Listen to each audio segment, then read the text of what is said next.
Welcome to Roughing It with Ruth, the channel where everything is a bit rough around the edges. I'm underneath the Sea to Summit Escapist tarp. This specific one is the 3 meter by 3 meter square version. You also get a 2 meter by 2.6 meter rectangular version, and in the Escapist range you also get an ultra mesh bug tent and a Tyvek ground sheet. The tarp that I have has tie-outs in each of the 4 corners as well as on the midline on each of the long sides. And with that arrangement you can actually make quite a few different setups with this tarp, and I find it really functional. The tie-out points themselves all have a little section where you can stick the tip of a trekking pole through to help prop the tarp up.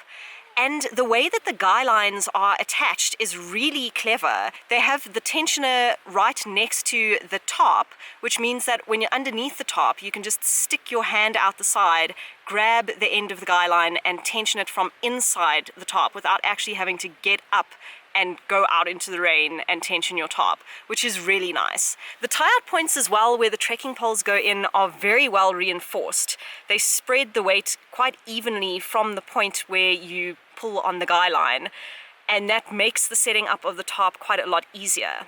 When you buy the tarp, it comes with the guy lines already attached and the tensioners already attached, but that is all that you get. You don't get pegs, you don't get poles, you don't get any extra guy lines, you just get the tarp.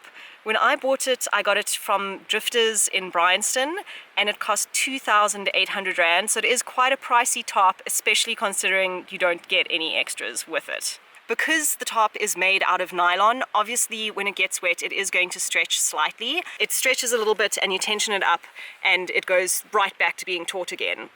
There's one seam along the midline which is seam taped, and the entire tarp, in my experience, is completely waterproof. I've had it in several different thunderstorms and it has not let any water through. It's absolutely phenomenal. Even though it is a little bit expensive, I do really like this tarp. Out of all the tarps that I have used so far, I like this one the best. It's quite lightweight. They advertise this tarp as weighing 440 grams. I'll put on the screen how much it weighs on my kitchen scale, but it is quite a lightweight shelter and it packs down quite small in your backpack. Overall, I do really recommend getting this tarp, and I think despite the heavy price tag, it is actually worth it.